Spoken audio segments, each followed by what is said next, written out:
About 2 months to election, the ruling party is going around sharing money in the form of trader money. I want you to ask them, when they come to you and they give you that money, ask them, where were they when you couldn't afford to buy food?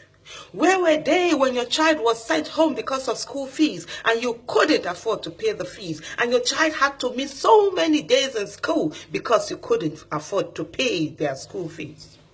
Ask them, where were they when the money you used to earn that was enough to feed the family for a month could no longer feed the family for 2 weeks?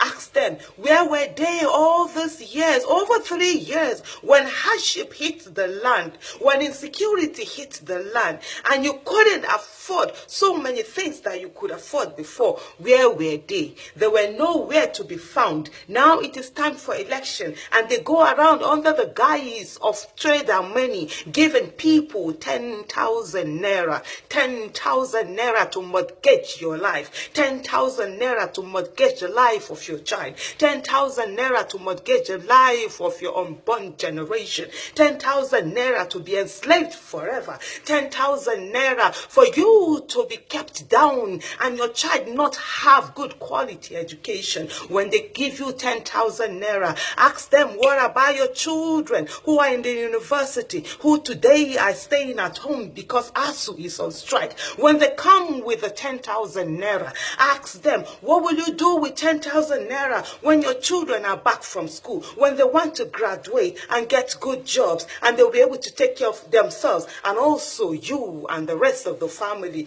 Ask them, what will 10,000 naira do when they come to you with that money? Ask them. Don't be fooled. It's all about election and you matter. To them, you're not a human being. The only thing you're good for is your thumbprint. And that's what they care for. And that's why just a few months to election, they come to you with 10,000. All the while you cried before, they never listen. They close their doors. They turn their back on you. Think well.